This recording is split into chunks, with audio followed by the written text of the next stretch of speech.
Hello दोस्तों। आज फिर एक शॉर्ट वीडियो की सीरीज़ में हम आए हैं और इस बार हम आए हैं सुप्रीम कोर्ट के लेके कुछ रिलेटेड आर्टिकल्स में, क्योंकि बहुत इंक्वायरीज हो रही थी कि कुछ एग्जामिनेशंस आ रहे हैं, वनडे एग्जामिनेशंस आ रहे हैं, तो उसमें सुप्रीम कोर्ट से रिलेटेड बहुत क्वेश्चन कॉन्स्टिट्यूशन से पूछते हैं। तो हम कोशिश करेंगे कि इस 5 मिनट की वीडियो में जो सबसे मेन और इम्पॉर्टेंट आर्टिकल्स हैं सुप्रीम कोर्ट की, उसको कवर करें ताकि एग्ज़ाम में हम ईज़िली हिट कर पाएँ। तो फर्स्ट फैक्ट्स ये है कि सुप्रीम कोर्ट का इस्टेब्लिशमेंट हमारा गवर्नमेंट ऑफ इंडिया एक्ट 1935 के अंतर्गत हुआ था, और 1935 के एक्ट्स में ये बताया गया कि हम फेडरल कोर्ट्स हम इस्टेब्लिश करेंगे। तो 1935 से लेके 1950 तक जो कोर्ट्स थे उसको हम लोग फेडरल कोर्ट बोला गया। 28 जनवरी 1950 से इस फेडरल कोर्ट को हमने सुप्रीम कोर्ट का नाम दिया।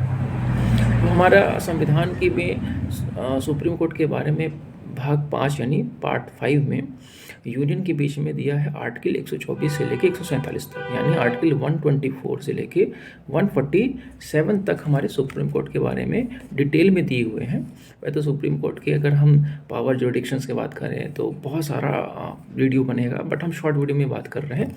तो हम बात करेंगे कि 124 ये कहता है, आर्टिकल 124 कहता है कि हाँ, भारत में एक सुप्रीम कोर्ट होगा। उसमें जजेस कितने हैं इसके बारे में बात करता है, उनकी एलिजिबिलिटी के बारे में बात करता है, और उनके अपॉइंटमेंट के बारे में बात करता है कि सुप्रीम कोर्ट के जजेस होंगे। तो स्टार्टिंग में सुप्रीम कोर्ट में 8 जजेस थे, जिसमें एक CJI इंक्लूडेड था, 1+7 इंक्लूडेड थे। आज प्रेजेंट टाइम में हमारे सुप्रीम कोर्ट में मैक्सिमम 34 यानी 34 जजेस हो सकते हैं, 34, जिसमें CJI यानी chief justice of India included होते हैं। प्रेजेंट सिनारियो में सिर्फ 33 जजेस हैं इंक्लूडिंग CJI, यानी कि एक हमारे चीफ जस्टिस ऑफ इंडिया और 32 अदर जजेस हैं।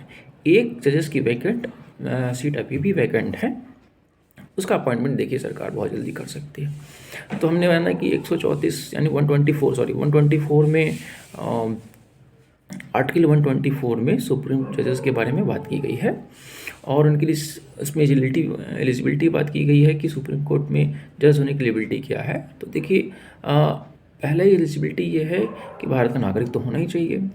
दूसरी एलिजिबिलिटी ये है कि वो हाई कोर्ट, किसी भी हाई कोर्ट के 5 साल का एक्सपीरियंस हो जजेस का, यानी किसी भी हाई कोर्ट में वो 5 साल से जज हों। और रही एडवोकेसी की बात, तो हाई कोर्ट में अगर वो 10 साल से जज हैं तो एलिजिबल हैं। यानी पहली एलिजिबिलिटी हमारी हो गई कि अगर जज हैं तो किसी भी भारत के हाई कोर्ट में वो 5 साल से उसमें जज हों। दूसरा, अगर वो एडवोकेट हैं तो हाई कोर्ट में 10 साल तक उन्होंने एडवोकेसी की हो। तीसरी एलिजिबिलिटी है कि प्रेसिडेंट के नज़र में वो बहुत ही प्रोफिलिक यानी कि बहुत अच्छे जुडिस्ट मारे जाते हों, तो उसके मामले में वो हो सकते हैं। तो ये 3 एलिजिबिलिटी है, इसके अलावा और कोई एलिजिबिलिटी नहीं है। एक क्वेश्चन जो बहुत ज़्यादा कंफ्यूजिंग और डिमांडिंग होता है कि आर्टिकल 127 में एडहॉक जजों की बात की गई है, तो एडहॉक जजों का अपॉइंटमेंट कौन करता है? तो ये याद रखिएगा, एडहॉक जजों का अपॉइंटमेंट CJI यानी चीफ जस्टिस ऑफ इंडिया करता है। और ये जब कोरम नहीं होता है, यानी कोरम का मतलब हुआ कि किसी सेशन में या कोर्ट की किसी प्रोसीडिंग में एडिक्वेट जजेस नहीं हैं, तो वो राष्ट्रपति से प्रायर कंसेंट लेकर यानी कि राष्ट्रपति की पहले सहमति ले लेता है, और किसी भी हाई कोर्ट के चीफ जस्टिस से ये रिक्वेस्ट करता है कि जो उसके सुप्रीम कोर्ट में एलिजिबल हैं जज बनने लायक, उनको वो एडहॉक करके दे दे उस पर्टिकुलर सिचुएशन के लिए।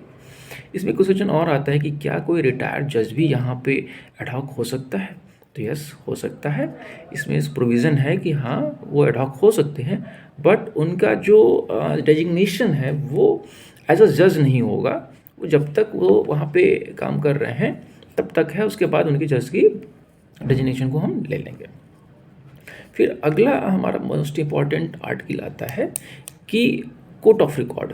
तो ये आर्टिकल 129 में दिया गया है कि सुप्रीम कोर्ट ऑफ रिकॉर्ड है। अच्छा, इसका क्या मतलब हुआ कोर्ट ऑफ रिकॉर्ड का मतलब? तो आर्टिकल 129 में दिया है कि सुप्रीम कोर्ट ऑफ रिकॉर्ड है, तो पहला बट इसका मतलब ये हुआ कि सुप्रीम कोर्ट के जितने भी हमारे ऑर्डर हैं, सुप्रीम कोर्ट के जितने भी हमारे ऑर्डर हैं वो एज अ लीगल प्रोविज़न के रूप में माने जाएंगे, यानी किसी और कोर्ट में उसको हम प्रोक्लेम कर सकते हैं कि हाँ सुप्रीम कोर्ट ने ये आदेश दिया हुआ है, तो उसको हम रेफरेंस के रूप में यूज़ कर सकते हैं। तो ये पहली चीज़ हो गई। सेकंड बात ये हो गई कि कंटेम्प्ट ऑफ कोर्ट की बात की गई है कि अगर किसी भी प्रोसीडिंग में कोई यहाँ सुप्रीम कोर्ट की बात नहीं मानता है या वायलेशन करता है, तो सुप्रीम कोर्ट के पास ये पावर है कि इसको हम कंटेम्प्ट कर सकें, पनिशमेंट कर सकें। कोर्ट ऑफ कंटेम्प्ट का मतलब होता है उसको पनिश कर सके। तो या तो वो जेल जा सकता है, तो मैं उसको 6 मंथ की जेल हो सकती है, या उस पर कुछ फाइन कर सकते हैं 2000 3000 की 5 या समथिंग, जो भी कोर्ट को सही लगे, या दोनों ही कर सकता है किसी सीवियर केस में। अब court of contempt civil matter भी हो सकता है, क्रिमिनल मैटर भी हो सकता है, वो एक बहुत डिबेटेबल चीज़ है, उसमें हम नहीं जाते हैं। फिर हमारा नेक्स्ट बहुत इंपॉर्टेंट आर्टिकल है आर्टिकल 131, जिसमें बोला गया है कि ओरिजिनल ज्यूरिडिक्शन की बात की गई है कि सुप्रीम कोर्ट अगर ज्यूरिडिक्शन है तो उसके कौन है। वैसे तो सुप्रीम कोर्ट के 3 ज्यूरिडिक्शन है, जान लीजिएगा, पहला ओरिजिनल, दूसरा अपीलेट और तीसरा एडवाइजरी। तो उसी ज्यूरिडिक्शन की हम बात की गए हैं कि ओरिजिनल ज्यूरिडिक्शन हमारा आर्टिकल 131 में दिया है, अपीलेट ज्यूरिडिक्शन हमारा आर्टिकल 132 में दिया है, आर्टिकल 133 में भी दिया है। हाँ, और आर्टिकल 134 में बोला गया है कि अगर आर्टिकल 134A में अगर वो सर्टिफिकेट देता है तभी आप हाई कोर्ट से सुप्रीम कोर्ट में अपील कर सकते हैं, अदरवाइज नहीं कर सकते।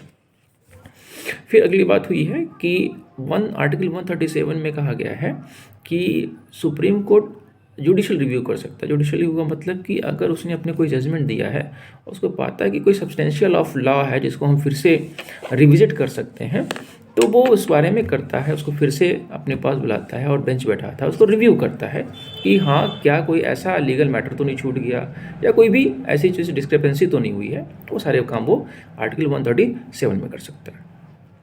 आर्टिकल 141 में कहा गया है कि लॉ जो डिक्लेयर होगा सुप्रीम कोर्ट से, यानी सुप्रीम कोर्ट अगर कोई ऑर्डर पास करता है तो वो जितने भी हाई कोर्ट या सबऑर्डिनेट कोर्ट्स हैं उस पर बाइंडिंग है, उसको मानना ही मानना है। यानी आर्टिकल 141 में कहा गया है कि सुप्रीम कोर्ट का ऑर्डर जो है सबऑर्डिनेट केस में या इस देश के सारे कोर्ट में बाइंडिंग, उसको मानना ही मानना है, उसको वायलेट नहीं कर सकते वो। ये हमारे आर्टिकल 141 में कहा गया है। एक और इम्पॉर्टेंट पावर है सुप्रीम कोर्ट का आर्टिकल 142, जिसमें कहा गया है कि कोई भी पब्लिक इंटरेस्ट का मैटर है तो वो उसमें स्वतः संज्ञान ले सकता है, यानी कि किसी को उसमें अपील करने की ज़रूरत नहीं है। कोर्ट के सामने खुदा ही ये संज्ञान कर सकते हैं वो जजेस कि हाँ ये बहुत पब्लिक इंटरेस्ट का मैटर है, या इससे बहुत बेनिफिशियल हो सकता है, वेलफेयर हो सकता है, या हमारे सिटीजन्स के किसी राइट को हैम्पर कर सकता है, तो वो खुद ही उसमें कर सकता है। इसका एक बहुत स्पेसिफिक नाम दिया गया है, स्यू मोटो कहा गया है कि हाँ वो खुद से संज्ञान लेकर किसी भी मैटर पे ऑर्डर पास कर सकता है या दिशा निर्देश जारी कर सकता है सरकार को या किसी भी अथॉरिटी को।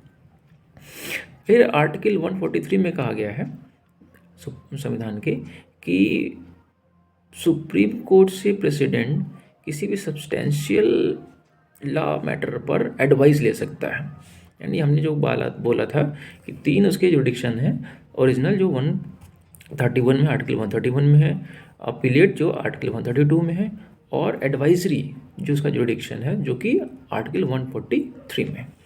तो दोस्तों मुझे लगता है कि ये एक शॉर्ट वीडियो था सुप्रीम कोर्ट के मैटर पे। और डिटेलिंग वीडियो हम लोग बनाएंगे कि सुप्रीम कोर्ट के जज की एलिजिबिलिटी क्या है, उन्हें कैसे रिमूव किया जा सकता है और उन्हें अपॉइंटमेंट कौन करता है, इसके बारे में। तो अगर अपॉइंटमेंट की बात करिए तो CJI को प्रेसिडेंट करता है, और सुप्रीम कोर्ट के जितने भी प्रेसिडेंट जजेस हैं उनको अपॉइंटमेंट तो जज ही करता है। और उनके रिमूवल की बात कही तो रिमूवल की जो प्रोसीजर है वो जज इंक्वायरी एक्ट 1968 के अंतर्गत आता है कि कैसे उनको हटाया जा सकता है। तो ये सारी बातें हम अगली वीडियो में डिस्कस करेंगे। अभी के लिए थैंक यू।